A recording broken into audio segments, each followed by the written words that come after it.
ఓం శ్రీ సాయిరామ్. శ్రీమద్ భగవద్గీత 12వ అధ్యాయంలోని 9వ శ్లోకం గురించి ఈరోజు తెలుసుకోబోతున్నాం. సాయిరామ్. భగవానుడు గత శ్లోకంలో ఇలా తెలియజేశారు: నాయందే మనస్సును స్థిరముగా నిలుపుము, నాయందే బుద్ధిని ప్రవేశపెట్టుము, పిమ్మట నాయందే నివసింతువు, సందేహము లేదు అన్నారు. ఇక ఈరోజు చెప్పేటువంటి 9వ శ్లోకంలో ఇలా చెప్తున్నారు భగవానుడు: అధచిత్తం సమాధాతుం న శక్నోషి మయి స్థిరం అభ్యాసయోగేన తతో మామిచ్ఛాప్తుం ధనంజయ.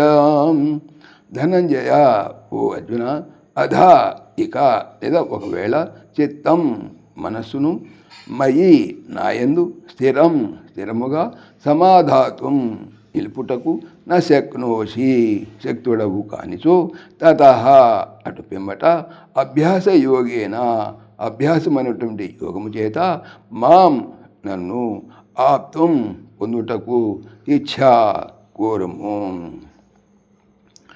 ఓ అర్జున, ఒకవేళ ఆ ప్రకారము మనసును నా యందు స్థిరముగా నిలుపుటకు నీకు శక్తి లేనిచో, ఆ తరి అభ్యాస యోగము చే నన్ను పొందుటకు ప్రయత్నింపము.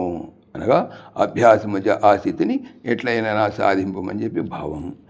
మొదట తెలిపినటువంటి సాధన చేయలేనటువంటి వారికి భగవానుడు మరికొన్ని ప్రత్యామ్నాయ పద్ధతులను సూచించున్నారు. ఆహా, భక్తులపై, సాధకులపై సర్వేశ్వరునికి ఎంతటి కరుణ!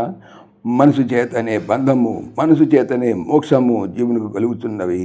కాబట్టి మోక్షము పొందుటకు ఆ మనసు ఏ విధముగా అధిష్టాన పరమాత్మ యందు లయించే తీరవలను.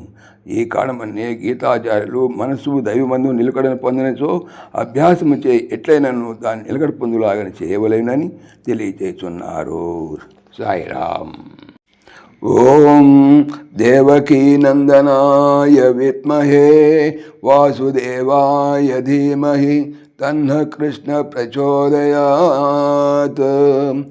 ఓం సర్వం శ్రీకృష్ణార్పణమస్తు. జై శ్రీకృష్ణ, జై జై శ్రీకృష్ణ. ఆత్మీయులకు మనవి, ఈ ఛానల్తో పాటుగా అనంత మహిమల శ్రీ సత్యసాయి అనే ఛానల్ మరియు భక్తి పరిమళ టీకా భాగవతం అనే భాగవత ఛానల్ను స్వామి నా చేత చేయించుతున్నారని మనవి చేస్తున్నాను. వీటికి సంబంధించిన లింక్స్ డిస్క్రిప్షన్లో చూడవచ్చు. జై శ్రీకృష్ణ.